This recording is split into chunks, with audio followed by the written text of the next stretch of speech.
Welcome to the Quantum Mogul podcast. I'm the co-founder of Quantum Mogul, Jasmine Suryarachi with Donald Kelleher. And we have the absolute honor and pleasure of having André König with us for today's podcast. Welcome to the show, André.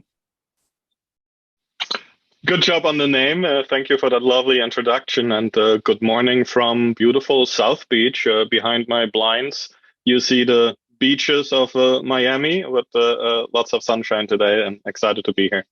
Ah, gorgeous. So we're so lucky to have all the sun and the good energy beaming our way from straight from South Beach.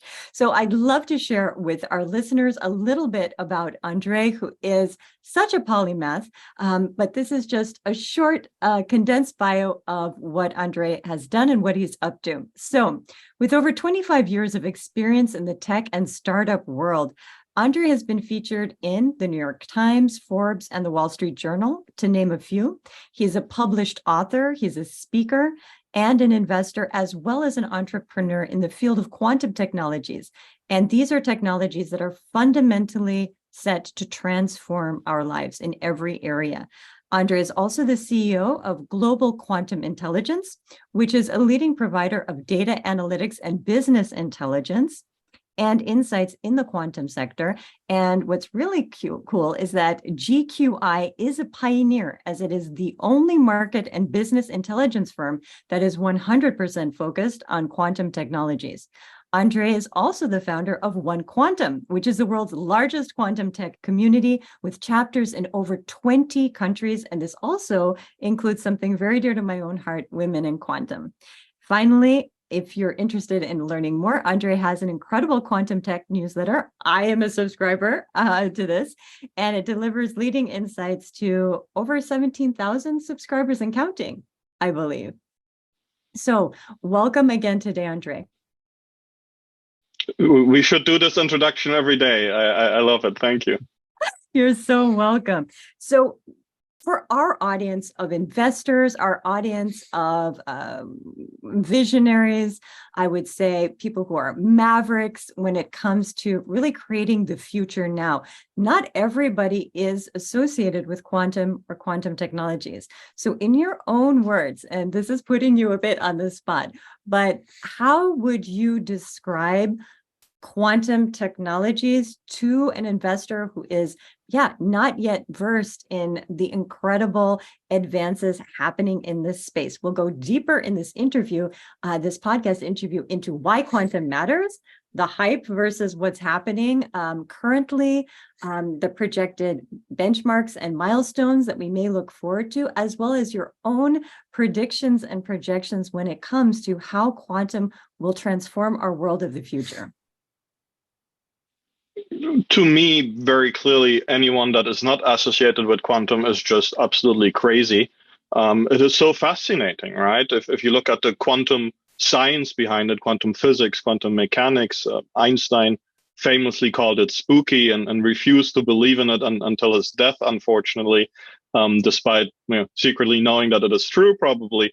But the science of what happens at the minuscule scale and the laws that just defy any logic and common sense and human understanding, it's absolutely fascinating, right? So I think not only investors professionally, but as you mentioned, visionaries and enthusiasts, anybody needs to look into quantum, because it is the next frontier, not just of technology, but of how our universe functions, how we as humans place ourselves in it and understand the world around it. And nobody really understands quantum. Little secret, even if you go to MIT, Oxford, or other big universities, folks have a lot of fancy degrees, but quantum is hard to understand for the best of them. As an investor specifically, and investors, we invest ourselves, and investors are our largest client base. Quantum is still a tiny market. But it is a market that is fueled and driven by government funding.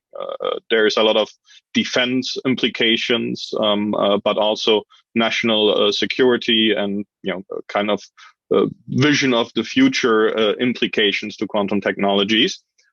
So governments really invest in it very heavily with their own programs, but also capital and grants, which makes this tiny industry, and we're looking at about 2.4 billion last year in venture capital investments, really very appealing, and from an investor point of view, takes a lot of risk off the table, because you have a lot of government programs, that you have long timelines, and you know that this is a priority, not just for North American governments and European governments, but increasingly in Southeast Asia. We see it in Latin America and even in parts of Africa. So if you're looking for the next opportunity to create a return, you certainly have to be a little bit more patient than maybe in blockchain or AI or digital, because it is still an immature technology. But it is something that will transform many, many industries eventually. The big question, of course, is when and how, and those answers are up for debate. And I myself, I'm just getting the hang of quantum now as well, and I'm intrigued with it. And I always admire visionaries and people that are out there trailblazing always. How are you finding, how are you being received out there, and what are the main challenges that you're getting? Our audience is clearly biased because they already believe in quantum, so we're received very, very well by them, and we bring them a service, intelligence, insights, analysis that is hopefully very valuable to them. I think it's more a question of, again, timing for many folks in the quantum ecosystem to see when it makes sense for them to engage professional services, be it consultants, be it PR firms, or be it a firm like ours. We're still very focused on the building and the engineering and science part of quantum, right? But what's interesting is that, and I keynote a lot of conferences, over a dozen a year. And we see more and more requests from AI conferences, and they want to have, the sexy kind of new innovation talk, and quantum is perfect for that. And we increasingly see that at big enterprise events as well. Just earlier this morning, a famous cybersecurity influencer reached out to me. Of course, cybersecurity and quantum is closely related. So there's a lot of excitement in that community, and we see that in industries like financial services, oil and energy, logistics, pharmaceuticals. So it is a topic that people are very curious and excited about, even so the understanding of what it means and might bring to them is still very fluid. And we have a lot of listeners that are looking for investment, and in this world that it is so difficult at the moment to get a good investment, how are you finding that approach and them presentations? What kind of feedback are you getting from people that are looking to invest into this? Investments are tiny, right? If you look at angel and VC investments, and we really haven't seen any private equity investments yet in quantum. But again, $2.4 billion for last year, 2022, is kind of the yardstick number that we have there. And that's across 2 or 3 dozen deals. So it's a small universe of investable companies. We do count over 900 companies in the space, but if you look at the serious companies that are actually building valuable technology, it's fewer than 100. Those companies are very well resourced, typically out of their universities and tech transfer offices. Many of these government grants out of the US, Canada, Israel, Germany, France, the UK, India just announced a big program, China and Russia, of course. And they have known investors, and there's a small community of, again, probably a couple dozen investors that have been in quantum for 3, 4, 5 years. So it is difficult for a new investor to get a seat at the table, and it is even more difficult for these investors to assess and kind of do their due diligence on our deal, if you even find that table. Getting deal flow in quantum, that's not something you'll find in the yellow pages or on Google. These are very reclusive PhD geeks and nerds locked into underground labs with their screwdrivers, right? I'm exaggerating a little bit, but they are not used to get out into the limelight and seek attention. So that whole process from sourcing a deal to doing the due diligence and then actually getting a seat at the table in this very narrow market still is not easy for an investor. And this is really the gap that, to my mind, that global quantum intelligence fills. And what I found very interesting about your story is that you came together as three different companies who really you united actually as one institute. Can you talk about the quantum ecosystem, the landscape, as it were? And you mentioned that we have a lot of different companies that are active, but only 100 or so that are actually producing the technology. Do you believe it will be a trend within the ecosystem to have stronger partnerships and alliances working on clear objectives together rather than a lot of different actors? Or how do you actually see the evolution of the quantum community going forward, André? Yeah, I got into quantum about 5 years ago after a pretty long stint in artificial intelligence and a small exit. And I was a freelancer, right? I created my own LLC, Interference Advisors. I started to collect ecosystem data and provide charts and dashboards and graphics on what's happening in this space. And I very much remember the first conference I went to 5 years ago was an invite-only conference at the University of Chicago. And I was the only non-PhD at that event. There weren't any professional service providers.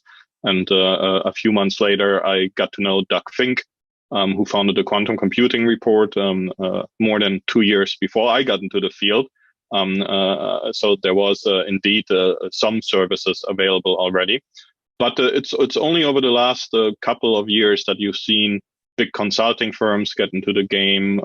Accenture has been doing it for a long time. BCG has been offering analysis, but now you have McKinsey, Deloitte, and everybody else. We are seeing a lot of PR firms now that are being retained by the large vendors that did a public offering, a SPAC, or raised potentially 100, 200, 300 million. And we see more and more experts emerge in the space that opine on all of the questions that you address so nicely here. So that ecosystem has really exploded dramatically, but from a very, very small scale. And it still has a family feel to it. I think on the supply side, the vendors that build this, not too much has changed. And if you look at the numbers of startups, there is growth, but it is quite modest growth. There are also companies that are going out of business or merging. But the core group of people and companies that are building the hardware, the software, and the applications has been very, very steady. And our expectation is that we'll see that group maintain their boundaries. There's a big workforce gap, of course, in quantum, because you do need a lot of skills, experience, and some degrees to actually be able to build these omnious qubits. So that group is not going to change, but we see a lot of consolidation on the horizon, and that has started to happen already earlier this year. So the names and the companies around it are going to change very much over the next 12 to 18 months. But it's really going to be the same group of people, and they partner a lot. They went to the same schools. They were roommates many times. We are lucky to be talking to them every day. They certainly talk to our peers frequently. So these partnerships aren't always as public as one might hope, and there is a lot that still needs to be done. But for how young this technology is, there's a surprising amount of partnership and very friendly competition. Excellent. And am I right in saying that I heard in an interview that you did that the actual projected market size of quantum is around $1 trillion?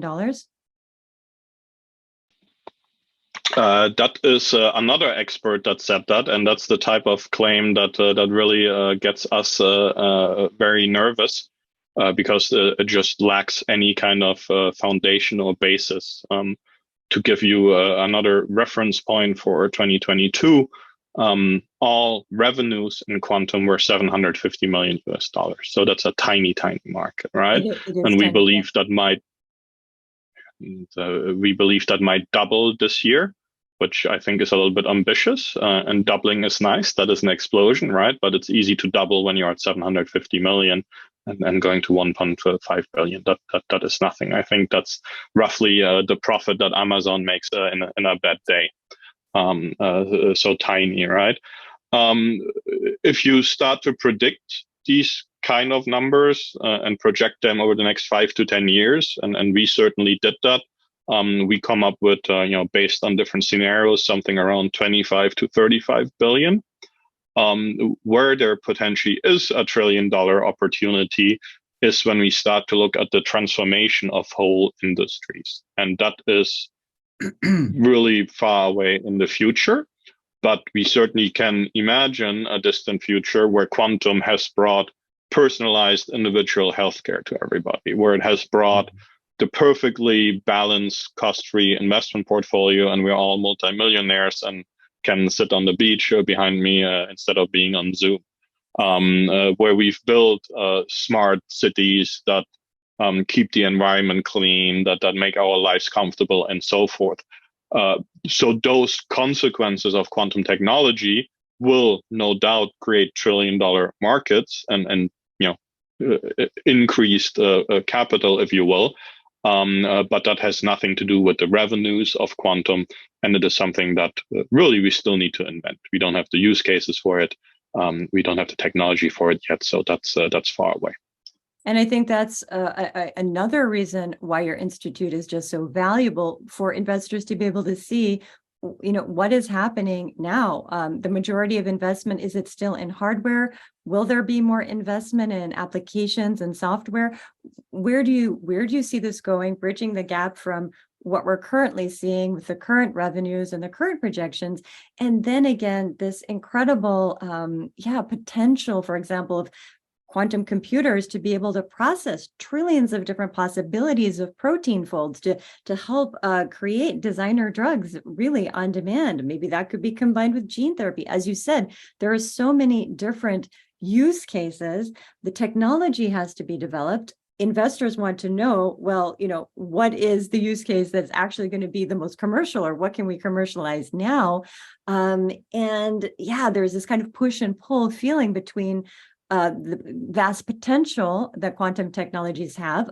Although a lot of people seem to be focused on quantum computing, I'm seeing, and I know that you've written a lot on this, and just what you shared in this interview, cybersecurity.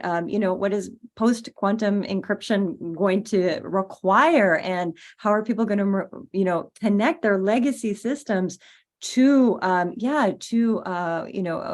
quantum secure types of encryption, right? And even using quantum computers for that cybersecurity. So what would you say is most helpful when it comes to the roadmap ahead from where we are now to the vast potentials? Quantum technologies, also quantum sensing, which is, amazing developments in that, rapidly developing. To help also educate people what is happening beyond just the quantum computing, but also to give investors, I would say, really balanced data with which they can make their investments and understand what the ROI timeline actually is going to be, very practically speaking. You very kindly in your introduction pointed out that I have 25 years of enterprise technology experience, and hopefully it doesn't show too much. But I think what investors and users that make a strategic decision if they should get into quantum or not need to do is the most difficult thing that you can possibly expect from someone to do in technology, and that I've never seen happen before, really. And that is to decide that quantum is indeed a strategic priority, and it has to be a strategic priority. And of course, I have to say that because I'm a quantum enthusiast, but quantum is not AI, quantum is not digital, quantum is not CRM or ERP, which is about taking an existing process and trying to optimize it, make it faster, make it cheaper, or make it smarter. Quantum is something new. It's not an incremental improvement of something. It is a completely new science, a completely new technology that comes with completely new applications. And of course, we can, for example, as you point out, Jasmine, do protein folding and drug discovery, which is more than incremental improvement on existing methodologies. But what is more exciting and what we don't know yet, just that we didn't know what would exist on the internet when the internet came about, are the things that we might invent, right?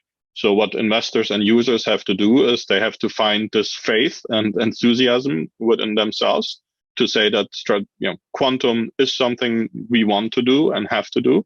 It is strategic. It is not just an innovation project. And we need to resist our urges and reflexes of asking for the ROI. As soon as we ask for the ROI, it falls apart. And from a company and commercial point of view, that is nearly impossible to do for many reasons. It'd be foolish. I'm an economist. We get taught that is impossible to do. And of course, everybody has stakeholders that they have to report to. But we are, and I truly believe this, at one of these inflection points, similar to inventing the wheel, the fire, electricity, and the internet. Somebody is going to take that leap of faith. And if company A comes up with the new drug discovery process based on quantum, then company B is simply going to be out of business, because this is not an incremental improvement of an existing process. It is a completely new thinking, philosophy, approach, and strategy. And that is how important quantum it is. And if you don't understand that, which I respect, then you're not going to be successful in quantum and probably shouldn't be a user or investor. Brilliant. And we did also have some questions about your own personal journey. So, moving away from the AI and then the startup that you are, maybe it was a scale up, I'm not sure, but your exit after that, when you really, committed yourself to quantum. What has it been like for you personally as a pioneer in quantum, as one of those first people in an invite-only type of conference, to really being a leading voice with all of the experience that you have about different technologies, and being so very clear that quantum represents an entire paradigm shift? It really represents an entire innovation that it must, by definition, be open-ended, because in the experimentation, we're going to discover a lot of use cases. It already happens in science today. Something is developed, and yet we find that we can use what we found in material science discovery for a totally different type of application. This is why, quantum research has to happen for us to find those commercialization opportunities, which is so exciting as an investor or as someone who, is really looking for quantum adoption to evolve and to really exponentially take off. For you, at where you are now and where you see your legacy within quantum in just 5, 10, 15 years, what is the challenge that you face now? And what do you see your legacy as being even 10 or 15 years from now? Which is exciting for us to know, because this show is really dedicated to igniting the entrepreneurial, but also the innovative spirit of those people who are here already creating new technologies, new solutions, or they're helping with, really the massive exponential uptick in other people understanding why something like quantum is so important. For you personally, what is that legacy, and what have your biggest challenges been, and how have you solved those? Yeah, it's extremely rewarding and humbling to be working in quantum and looking back at my 5-year journey, and as you point out, hopefully the next 15 years or so. This invite-only conference at the University of Chicago, after a morning of extremely technical presentations by the biggest names in quantum, Will Oliver, John Preskill. I didn't know any of them back then, and quantum is entirely out of my comfort zone. I'm not good at physics. I'm absolutely absolutely terrible in math. I do understand technology, but quantum is entirely out of my comfort zone. After the morning of presentations, I was standing at the lunch break in the sandwich line, picking between my turkey sandwich and the vegetarian sandwich.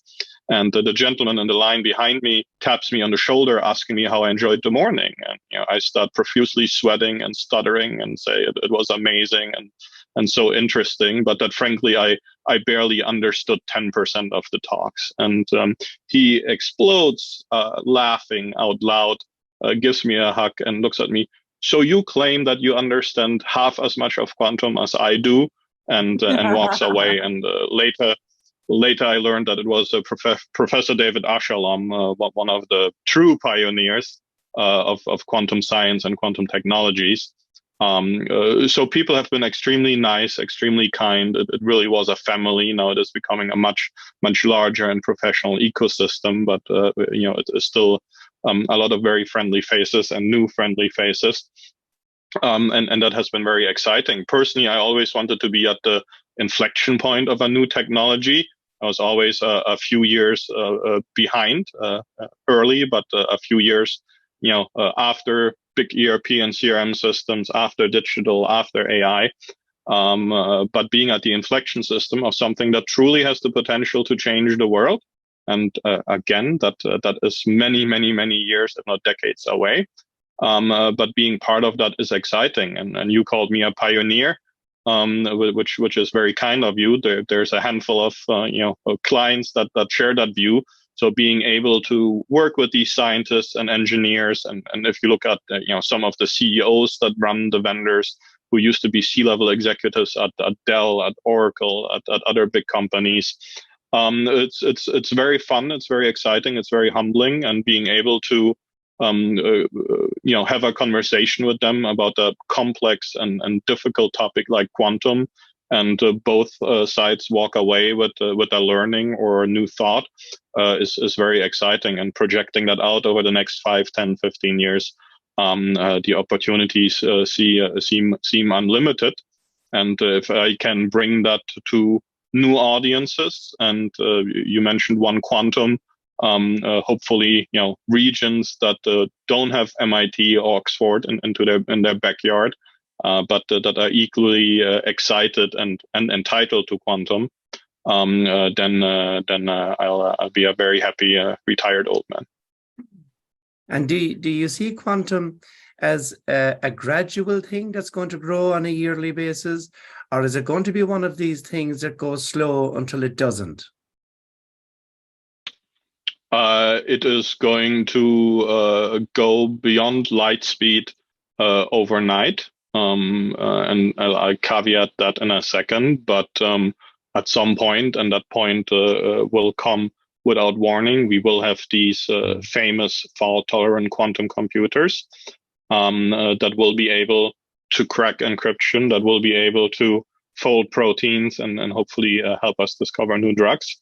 And that is really, really going to happen overnight without anyone knowing, and it is going to happen sooner than we think. Then, of course, and then Jasmine, you touched on that earlier,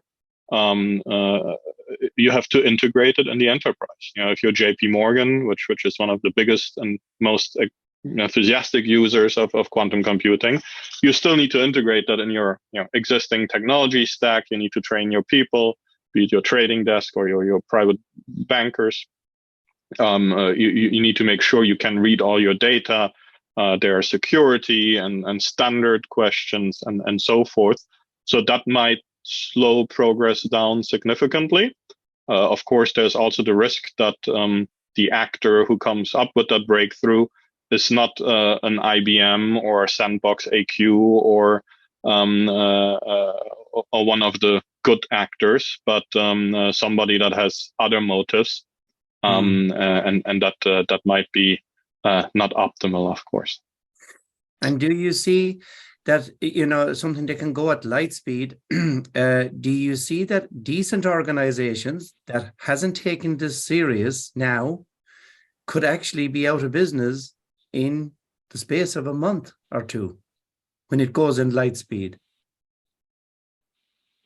I think if you're not in quantum today, you're going to have a very, very hard time. And we speak to many big companies.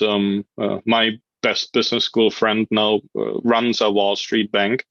And despite being best friends, he refuses to listen to me already for the last 20 years. But he says, we can just buy a team. It's not a problem. We have so much money. We'll buy a team of quantum experts. We'll buy the use cases. We might buy a small vendor. That's not how it works in quantum. You can do that in blockchain. You can do that in AI. You can do that in many fields. In quantum, it doesn't work because number one, the market is too narrow. Number two, the opportunities are too big. These companies have no reason to sell out for a few $100 million to a big corporation. And number three, the learning curve is too steep. Even if you are bank XYZ and then decide to buy all of this, it's going to take you a couple of years to really understand what quantum is, how it works, and do this integration that we just touched on. And in that time, your competitor is already bringing, portfolio optimization to market and other types of synergies when it comes to technology, like quantum AI, quantum machine learning, right? So it really does require a commitment to creating the future now, because the learning curve does take that amount of time, and not to mention connecting the legacy systems, right? So for larger organizations, oftentimes it's a really slow process. So giving people the adequate amount of runway and time now through balanced and judicious BPI business intelligence insights is absolutely invaluable when it comes to actually claiming more market share by committing to the future now and committing to quantum now. Obviously, I'm biased, but that's definitely a position that I share. I find it interesting that you mentioned your friend that works in a major bank, because I do a lot of work in finance myself. And I'm always thinking, what is going to be, we talk about the new currency, and there's the BRICS nations, and there is the gold, and then there's Bitcoin, and there's all this. It would be amazing, wouldn't it, that the one thing that they are not, then they may not take serious, could be the one that could actually, whether they like it or not, shape the entire new world, in finance. And finally, my best friend will take me seriously after 25 years as added benefit to my personal journey. But absolutely, it is hard to see the future. It is hard to see the fire or the wheel or the electricity before it exists, and then all of a sudden it is the new normal. Finally, a good new normal. It takes more than intellect and money to be able to grasp that kind of vision.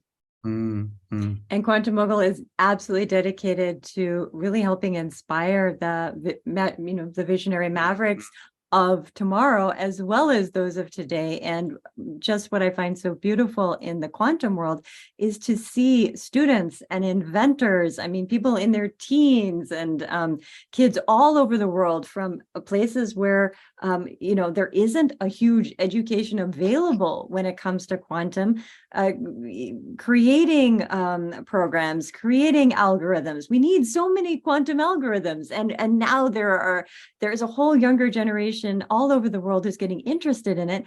And there is that need to be able to connect them up with the resources to do their experiments, to work with the best that we have now in terms of quantum computing as well. So I love that you have, One Quantum to really, push this passion further, so that, our up and coming generation of, who are creating the future through quantum, that they have access to, to the mentorship, and they have access to the resources, the tools, and the things that will inspire them to create our world of tomorrow today. So this has been such a beautiful, beautiful interview, André.